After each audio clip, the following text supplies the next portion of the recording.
Welcome to AgriTalk and thank you for keeping it KTN Farmers TV. On today's conversation, we are talking about organic agriculture, and with me is Dr. Paul Kinoti, who is an organic specialist from the Jomo Kenyatta University of Science and Technology. Welcome to the show, Dr. Thank you very much, Philip. Tell us a little about yourself and how you got yourself in the organic field.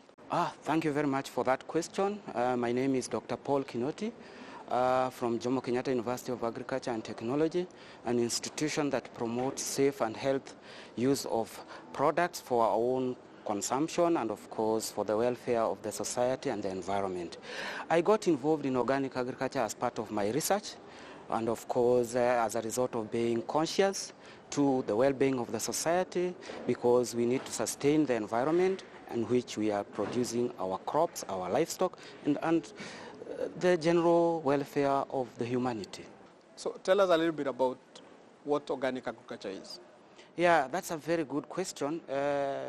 Organic agriculture is a form of an agriculture that emphasizes or enhances the economic, the socio, and the ecological aspect of both the consumer, the producer, the processor, and the environment. In other words, the aspects that are considered should not be harmful to the person who consumes the product, the producer who is engaged in production, and of course the processor, so that the environment is sustained, so that we can be able to have produce that are produced and safe for human use, and they are sustained so that you have production today, tomorrow, and the future, so that the future generation also benefit. Because if you destroy nature by use of harmful elements such as pesticides that are normally not recommended because of their harshness, then you are destroying nature. And if you destroy nature, I will quote from the late Professor Mangai Maathai, that if you destroy nature, nature is very unforgiving. It will destroy you. So the concept tends to sustain, promote, and enhance the social, the economic, ecological of environment and the user. Why should farmers embrace organic farming as compared to the farming that we are used to? That's a good question, because we are now comparing between the conventional, that is our normal kind of farming that is practiced all over the world, and the new version of farming where pesticides and other harsh control of pests and diseases and the environment sustainability are concerned. Farmers should engage in such kind of farming because apart from producing for consumption, they also need to sustain the environment so that they can also have a better platform for production tomorrow. Because unlike the conventional farming that only targets on the quantity of production, the organic farming mainly focuses on quality and sustainability, taking into cognizance safe food and healthy food for our own body and for the welfare of the society at large.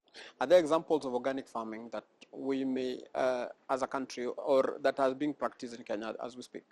Yes, organic agriculture has been there time immemorial, and of course, although they may not be officially announced as a form, but farmers have been practicing organic farming.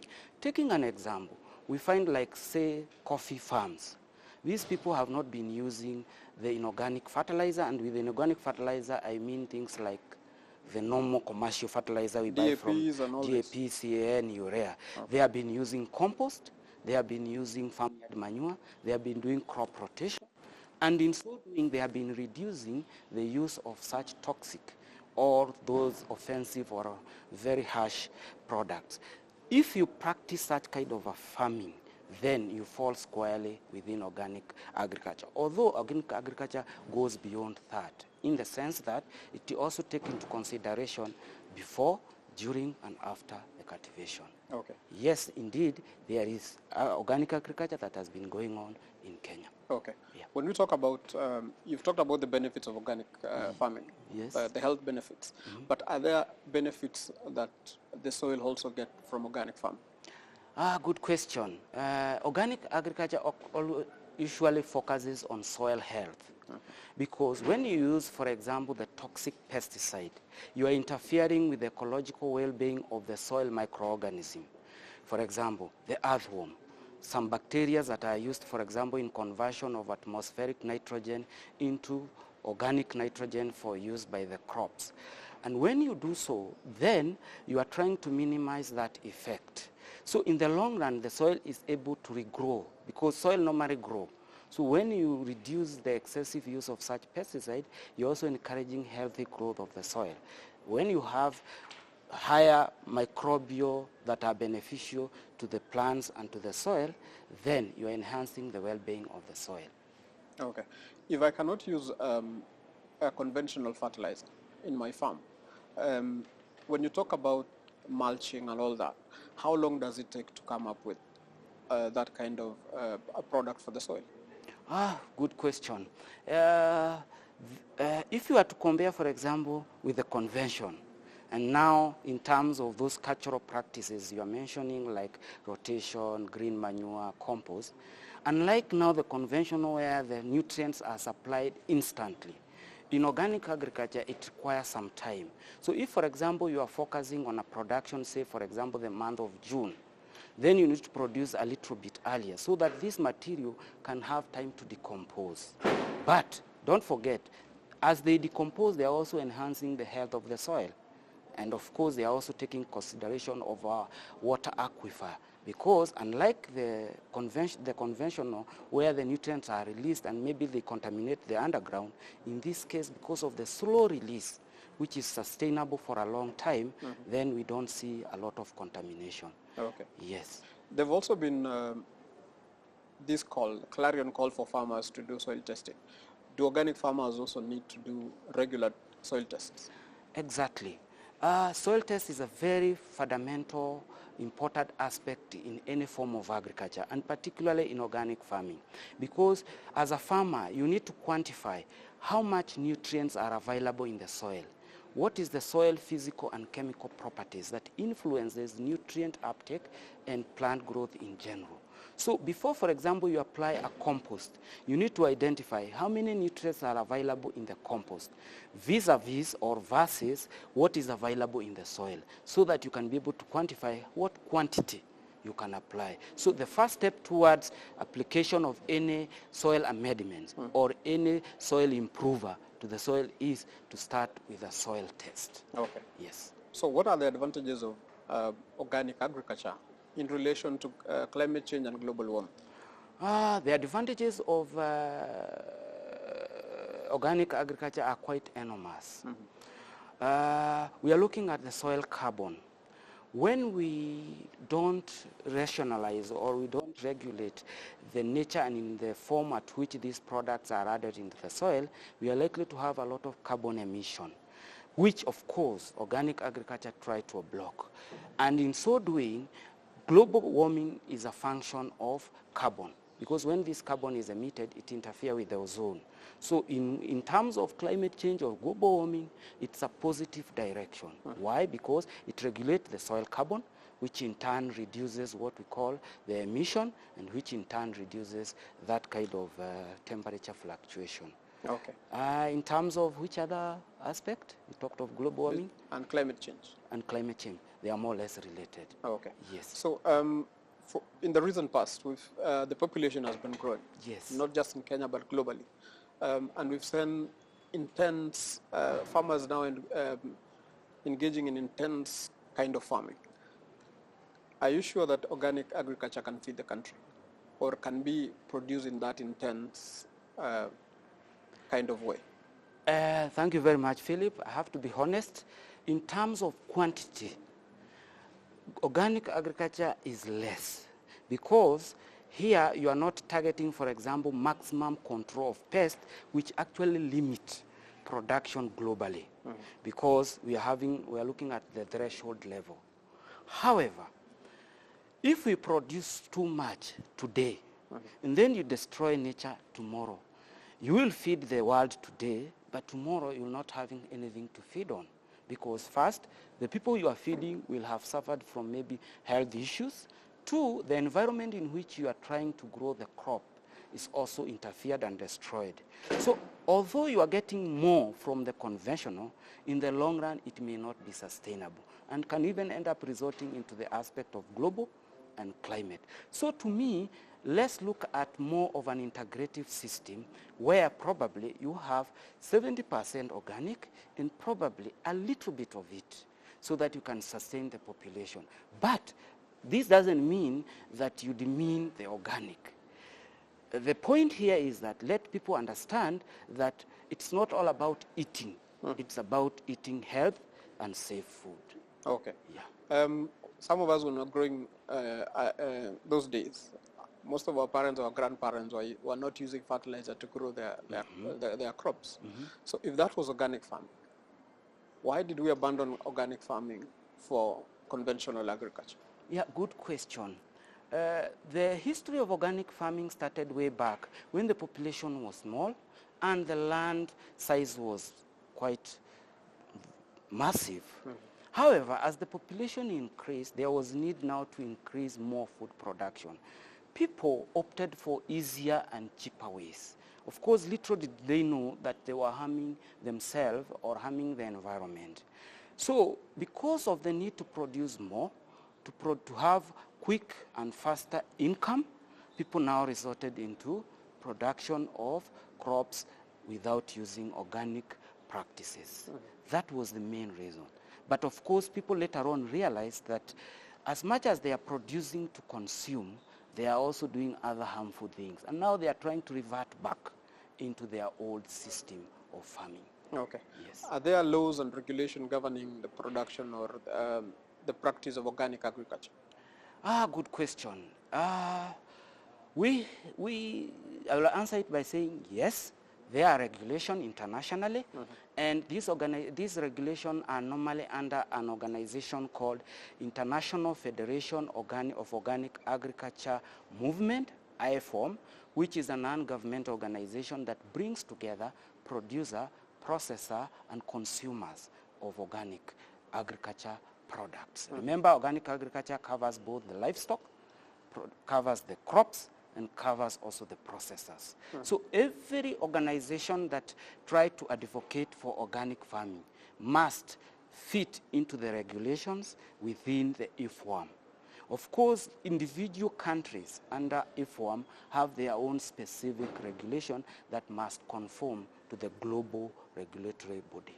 Okay. Yes. So we've seen a lot of technology that has come up in agriculture. Yeah. Is there technology also that is in tandem with organic agriculture? Yes.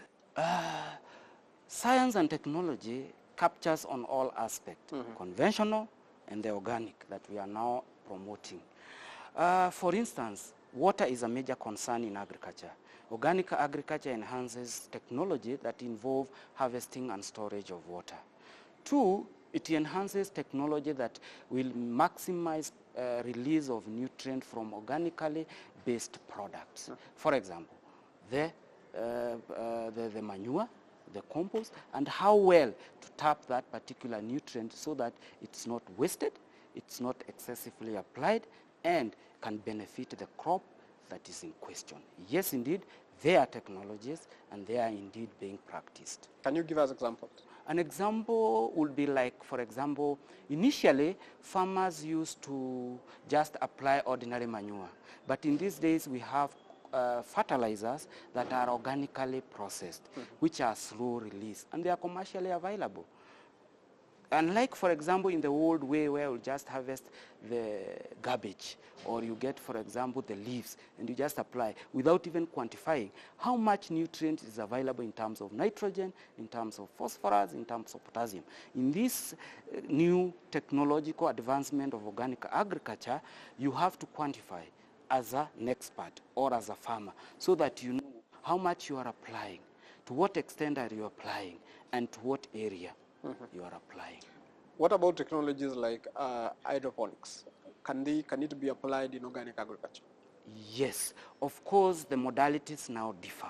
Unlike, for example, in conventional, for example, where you have these fertilizers, which are normally applied directly into the water that is used for fertigation, in the organic agriculture is a little bit complicated in that you have, for example, to have a slurry. And that slurry, for example, from the cow dung. which can now be transformed through microbial digestion to release the nutrient. Of course, it takes longer, but in the long run, it's sustainable. Remember I said organic agriculture is not instant. It doesn't give you results like tomorrow. It's a long one, but more sustainable. Okay. Also, when it comes to food produced organically, it's been found out that it's too expensive in the market. In fact, some have called it an elitist kind of farming, whereby the poor in society cannot afford it. Why is it so? Why is organic produce very expensive? Yeah, thank you very much. Of course, there are two factors contributing to the cost of produce with respect to organic agriculture. One is the duration. It takes, for example, to release and sustain that particular by converting the ecological aspect. Remember, if you are to be certified as an organic farmer, it takes about 3 years so that you can now market your product as organically certified. This, of course, takes time because it's not taking into consideration the cost involved. Hence, the only way that farmer can benefit is, for example, by getting a premium price so that he can compensate that duration. Because 3 years, you are still producing slightly lower than the conventional, yet you have to remain afloat. That, of course, means the person has to be compensated, otherwise he will not be able to survive in the industry. And two, you are talking about slightly lower production in terms of quantity, but of course quality is higher.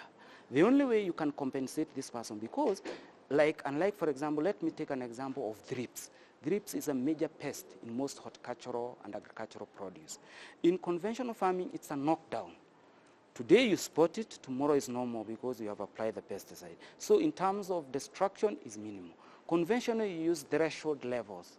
So that means the quantity goes down because there will be some pest damage. The only way you can compare this farmer or equate with a conventional farmer that is not faced with those challenges is to raise the price slightly higher. But don't forget the health and the safe food concept. It's better to spend slightly higher for a product that you know will be able to cater for your welfare so that tomorrow you are still healthy to continue living. Okay. Yeah. But don't you think that is a little bit ironical in that the majority of the people that really deserve to have that healthy food are the ones that are living below the poverty line and they cannot afford that food. So what happens? We are feeding the rich who can afford to still pay their hospital bills, while at the same time we are ignoring the very poor in society. Yeah, I quite agree with you. So this now calls in for policies in individual countries, for example, Kenya, so that the country can recognize the role that these organic farmers are doing, and therefore, for example, facilitate them.